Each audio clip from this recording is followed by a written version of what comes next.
Price Lord. ஒரு 10 நிமிஷம் உங்களோடு கூட ஒரு காரியத்தை குறித்து பேசலாம் நான் நினைக்கிறேன். கர்த்தர் உங்களை நடத்துகிற பாதையில், எந்த பாதையில் உங்களை வைத்திருக்கிறாரோ அந்த பாதையில் உங்களை தான் தனியாக நடக்க சொல்லியிருப்பார். ஆனால் நீங்கள் நடந்து முடிச்சிங்கன்னா பெரிய மகிமையை பார்க்கலாம். இடையில் நீங்களும் நானும் அந்த பாதையை விட்டு வலதுபுறம் இடதுபுறம் சாயும்போது கஷ்டங்களை தான் அனுபவிக்கணும். இது குறித்து நான் உங்களுக்கு ஒரு கதை சொல்லிவிட்டு ஒரு வார்த்தை சொல்ல நினைக்கிறேன்.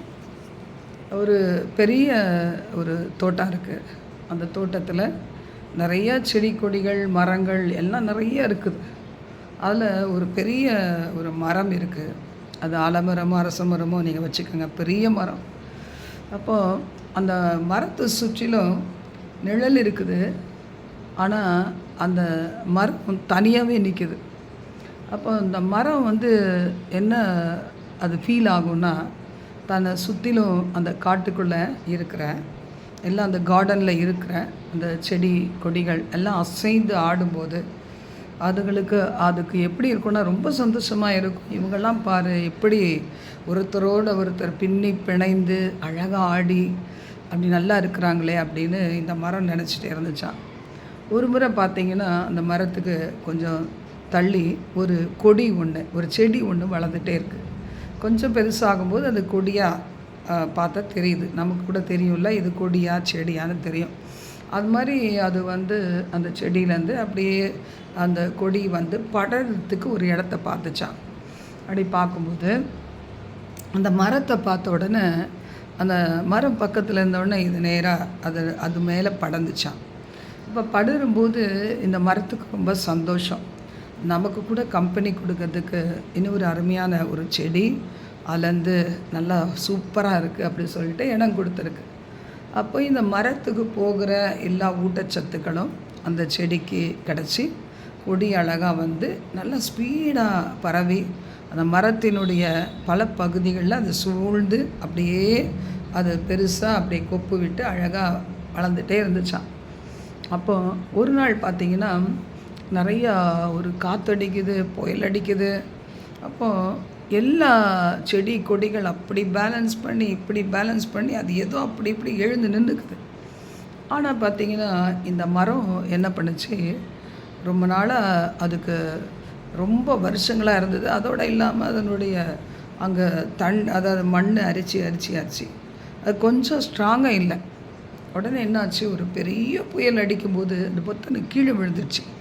விழுந்த உடனே இந்த கொடி என்ன செய்துச்சு, ஐயோ நாம் நம்பியிருந்த அந்த மரம் கீழே விழுந்துருச்சு, நம்ம என்ன செய்யலாம், எப்படி இதுலேருந்து இதை வெட்டிக்கிட்டு நம்ம இனி வேறு இடத்துல போய் படரலான்னு சொல்லிட்டு அது என்ன செய்துச்சு, காற்று புயல் ரொம்ப அடித்து வரும்போது அது கட் பண்ணிவிட்டு அது அப்படியே என்ன செய்தது, கிரவுண்டில் அப்படியே பரவி அப்படியே அது பக்கத்தில் இருக்கிற அந்த செடி கொடிகளோடு இணைஞ்சி அது அந்த பக்கமாக போய் அது மற்ற அந்த காற்று அடிக்கும்போது புயல் அடிக்கும்போது பேலன்ஸ் பண்ணி நின்று இருக்குல்ல அதுகளோட போய் இணைஞ்சிருச்சு.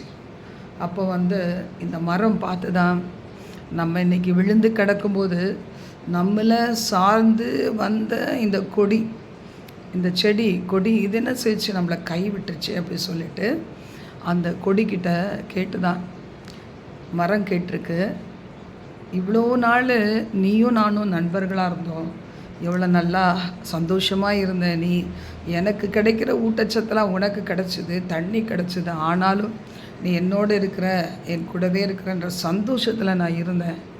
இப்போ பார்த்தியா எவ்வளோ மரம் செடியெல்லாம் நான் பார்த்து ரொம்ப ஏங்கிட்டு இருந்தனோ, சந்தோஷம் இருந்தாலும் நான் மட்டும் இப்படி இருக்கிறேன்னு நினச்சிட்டு இருந்தனோ, நீ அவங்களோட போய் சேர்ந்துட்ட பார்த்தியா அப்படி சொல்லும்போது அந்த கொடி சொல்லிச்சான், நான் இன்னமும் உன்னை சார்ந்திருக்கிறதுக்கு நான் அவ்வளோ புத்தி இல்லாதவனா, அப்போ இனி உனக்கு என்ன பிரயோஜனம் வரப்போகுது, நீ பெரிய மரம் கீழே விழுந்துட்ட, இனி உன்னை தூக்கி நிறுத்த முடியாது, நீ என்ன தான் செய்வாங்க, கட் பண்ணி எடுத்துகிட்டு போய் நீங்கள் அவங்க விறகு அடுப்பில் வச்சு எரிப்பாங்க, இல்லை வேறு ஏதோ பொருள் செய்வாங்க, மொத்தம் உனக்கு யூஸ்லெஸ், உனக்கு யூஸ்லெஸ், எனக்கு எடுத்து பார்த்தா நீ இருக்கிறதும் ஒன்று தான், நீ போகிறதும் ஒன்று தான் அப்படின்னு சொல்லும்போது இந்த மரம் நிறையா கண்ணீர் விட்டு அழுதுச்சான். அப்போ ஏன் என்னுடைய வாழ்க்கையில் சில காலம் இந்த கொடியினால் நான் சந்தோஷம் அடைந்திருக்கணும், அப்படியே நான் வாழ்ந்து செத்து இருக்கலாமே நினச்சிதான்.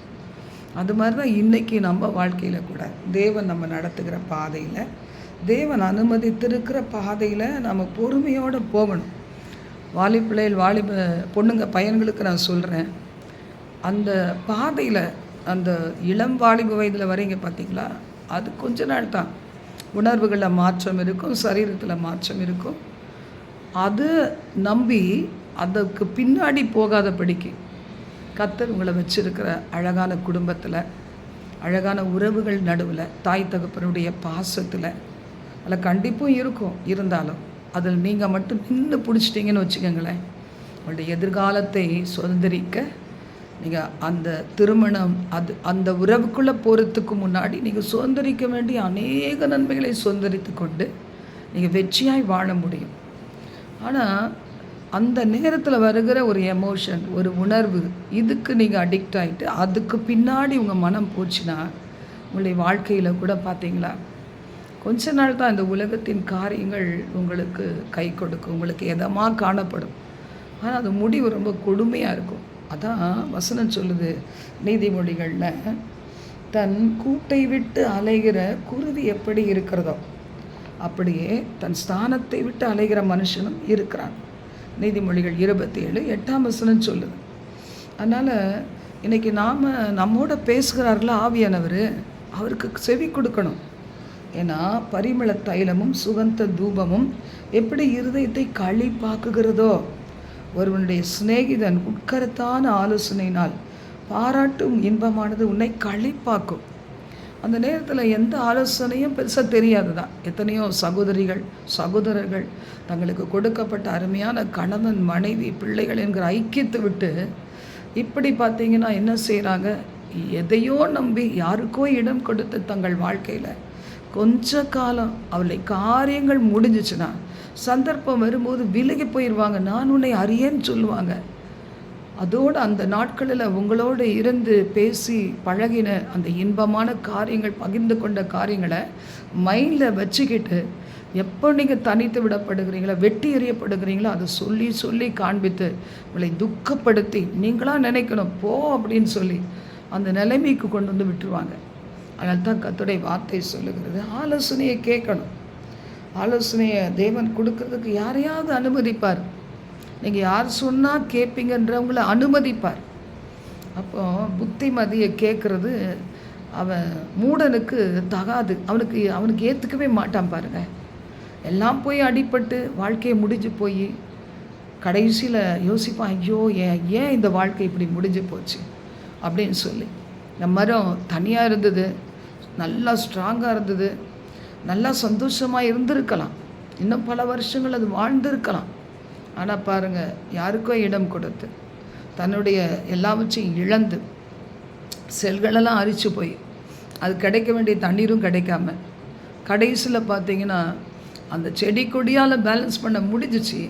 அந்த சின்ன சின்ன செடிகள், மரங்கள், அது குட்டி குட்டியாக இருக்கிறதெல்லாம். ஆனால் இதுக்கு தெரியல ஸ்ட்ராங்கு. ஆனாலும் அதனுடைய பலத்தை அது இழந்து போய் சரீரத்துலேயும் பலனை இழந்துருச்சு.